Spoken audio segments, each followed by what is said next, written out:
All right, Culver Jones, y'all, coming at you with another installment in the CFBAD series.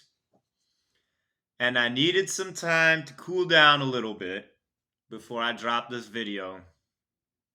And here's what I'm going to tell you. I'm revealing the truth that people have been avoiding for 2 decades.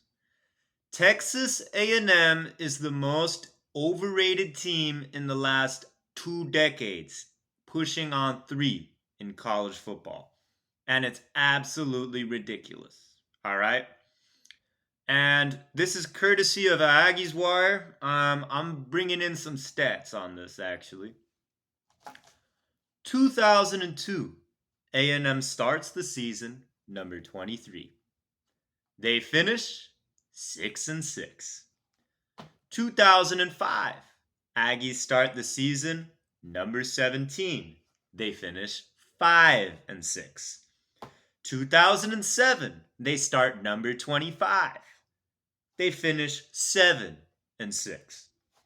2011, they start number 8 and they finish 7-6.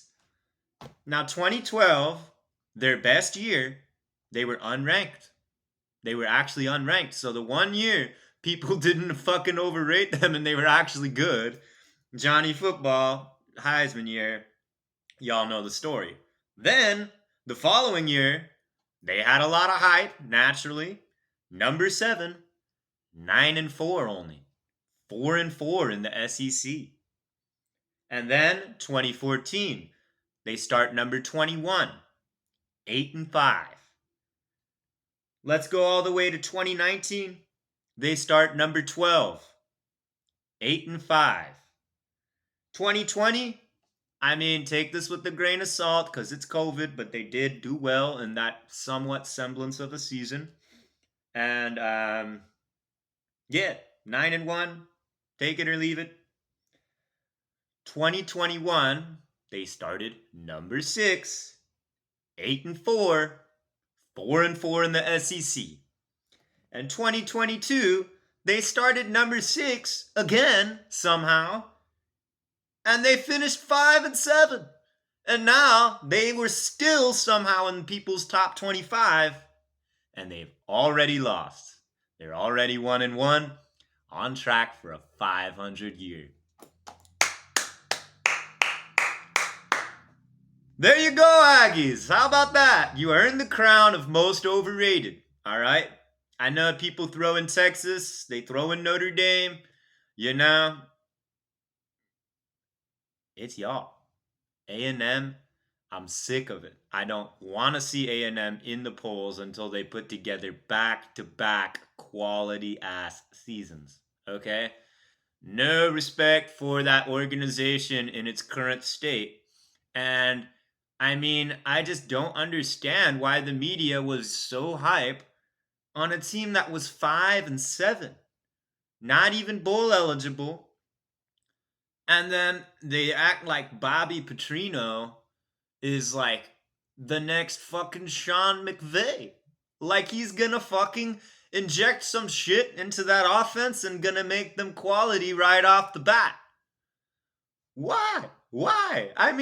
He's a good offensive mind, or he was a good offensive mind, but I don't know, man. I don't understand that whole narrative that he was literally gonna be their saving grace and take them to fucking a 10-win season even. Their over-under was 8. Holy shit, they're already 1-1. They lost to Miami. Oh my God, they already have a loss and they haven't played in the SEC yet. It's been absolutely awful.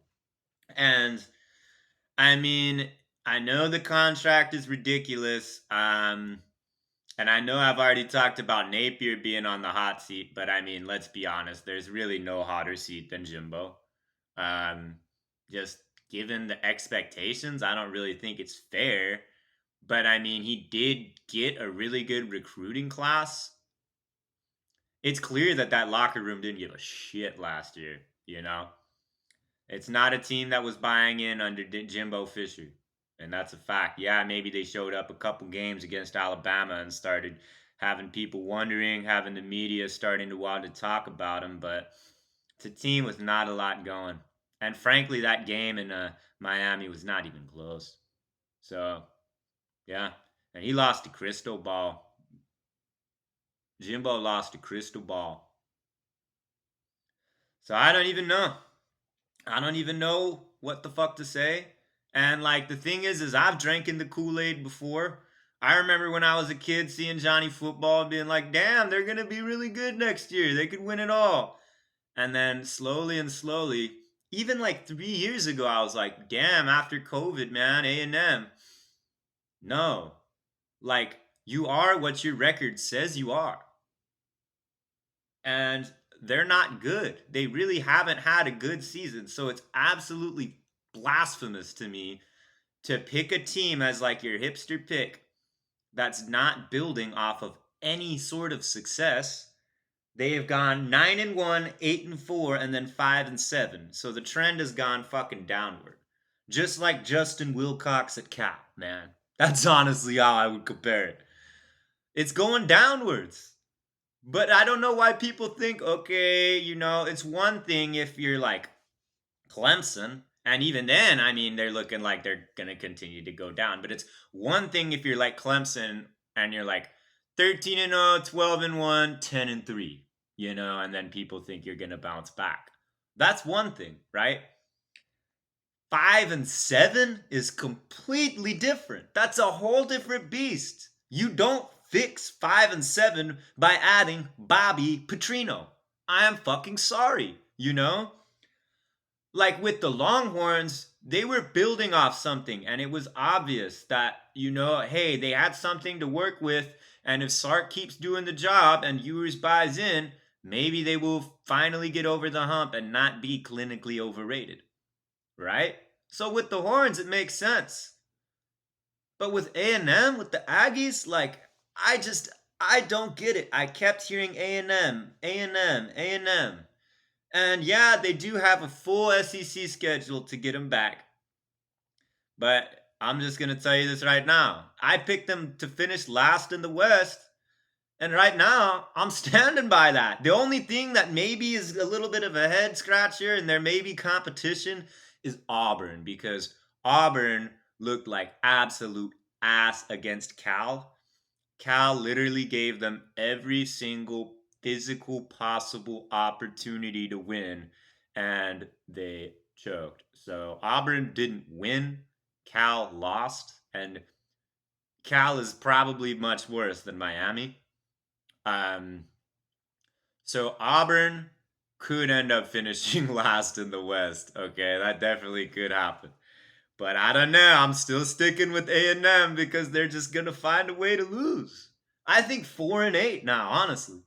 I don't think they're going bowling. Not a chance anymore. I thought maybe they could go 7-5 and that was their ceiling. Not a chance. That would have for sure been counting that Miami game as a win. And I didn't even bet on the Canes because I don't like the Canes. I don't. I don't like where they're going either. I don't think they're that good of a team either. But they sure as hell were better than A&M. It was not in the question. And yeah, so if you're an A&M fan, fucking good luck, man. I don't even know what to do. It's honestly kind of sad.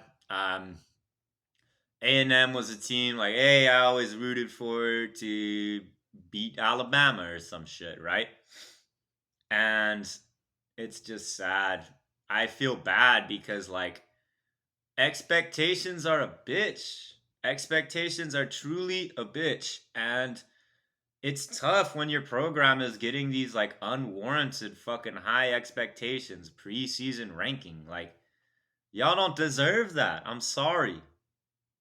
I'm sorry. But anyways, if you're an A&M fan, feel free to fucking flame me in the comments. I don't mind. If you're not an A&M fan and you agree, please let me know. Am I just crazy for seeing this shit? Like, they've been ranked 1, 2, 3, 4, 5, 6, 7, 8, 9, 10, like 10 fucking times since 02 in the top 25, and they've just fucking fallen short. Insane amount. So that's my take. The Texas A&M Aggies are clinically overrated. All right, well, that's it for today. Much love, y'all. Peace.